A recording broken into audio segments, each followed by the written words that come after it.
Encounter news, अब लेंगे हर खबर की खबर। इंदौर पुलिस कमिश्नर कार्यालय पर आज स्पेशल एडीजी के द्वारा सीएम हेल्पलाइन की शिकायत के संबंध में एक समीक्षा बैठक की गई, जिसमें इंदौर पुलिस कमिश्नर के साथ ही इंदौर कमिश्नरेट के विभिन्न क्षेत्रों के डीसीपी के साथ ही थाना प्रभारी सहित अन्य अधिकारियों ने शिरकत की। इसी दौरान स्पेशल एडीजी ने किसी तरह से सीएम हेल्पलाइन की शिकायतों का निराकरण करना है, वही इसके बारे में जानकारी दी। इंदौर पुलिस कमिश्नरेट की आज समीक्षा बैठक लेने के लिए special ADG DK Sagar Indore पहुंचे। इस दौरान इंदौर के पलासिया स्थित पुलिस कंट्रोल रूम पर पुलिस कमिश्नर संतोष सिंह सहित अन्य पुलिस अधिकारियों की उपस्थिति में इंदौर कमिश्नरेट की सीएम हेल्पलाइन की शिकायत निराकरण के बारे में स्पेशल एडीजी ने जानकारी दी। इस दौरान कई तरह की शिकायतों का निराकरण किस तरह से अधिकारियों को करना है उसके बारे में एडीजी ने जानकारी दी। वहीं कई बार देखने में आता है कि कई पुलिसकर्मी संबंधी शिकायतकर्ता का निराकरण कर देते हैं, लेकिन उसके बाद भी उन्हें संतुष्टि नहीं मिलती और संबंधित पुलिस अधिकारी की भी सीएम हेल्पलाइन सहित अन्य जगहों पर शिकायत कर दी जाती है, जिसके कारण पुलिस के वरिष्ठ अधिकारी भी संबंधित पुलिस अधिकारी की जांच कर देते हैं। इसके लिए एडीजी ने एक अलग से योजना इन शिकायतों के निराकरण को लेकर पुलिस कमिश्नर के साथ मिलकर बनाने की बात कही। साथ ही कई बार ये भी देखने में आता है कि कई पुलिस अधिकारी और थाना प्रभारी शिकायतकर्ता को ठीक से नहीं सुनते हैं, जिसके चलते बैठक में उन थाना प्रभारियों को भी निर्देश दिए हैं जो भी शिकायतकर्ता उसकी शिकायत को सुने और उसका जो भी निराकरण हो वो तत्काल करें। इस दौरान पुलिसकर्मियों को ठीक तरह से काम करने के लिए स्वर्गीय प्रधानमंत्री अटल बिहारी वाजपेयी की एक कविता का जिक्र करते हुए एडीजी ने पुलिसकर्मियों की हौसला अफजाई की। इंदौर से एनकाउंटर न्यूज की रिपोर्ट। नमस्कार, मैं डीसी सागर, एडीजी कंप्लेंट्स और ह्यूमन राइट्स पीएचक्यू।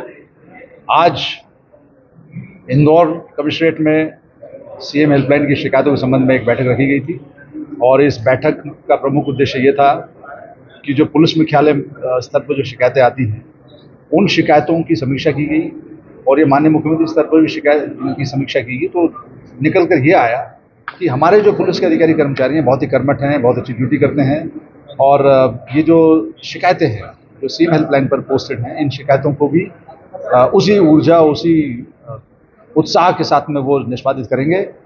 इसी उद्देश्य के साथ मैं यहाँ आया हूँ और मुझे बड़ी खुशी है कि यहाँ पर सीपी साहब जो नवागत सीपी हैं संतोष सिंह जी, वो बड़ी कर्मठता से अपनी कर्मठता को वो अपने जो अधीनस्थ हैं उन तक पहुंचा रहे हैं। मुझे उम्मीद है कि शीघ्र ही हम सीएम हेल्पलाइन की जो शिकायतें हैं और विशेषकर शिकायतें जो बच्चियों के अपहरण से संबंधित हैं, जो प्रताड़ना से संबंधित हैं, उन पर विशेष ध्यान देते हुए और अन्य शिकायतों पर विशेष ध्यान देते हुए उन शिकायतों का जो शासन के परिपत्र हैं वो नियमानुसार और संतुष्टिप्रद जो फरियादी को संतुष्टि हो उस दृष्टिकोण से उनका निष्पादन होगा।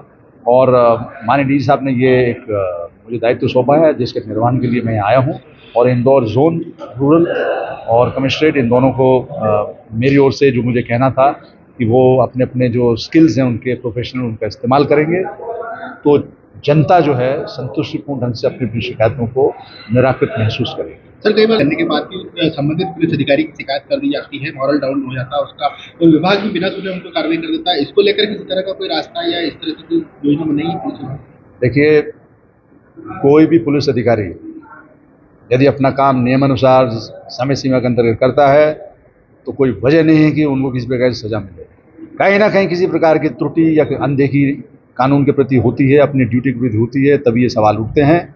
अन्यथा ये कभी, मेरा तजुर्बा है कि कभी ये सवाल नहीं उठता कि आपने कोई काम अच्छा किया है उसके लिए भले या पुरस्कृत ना हो लेकिन आप दंडित नहीं हो।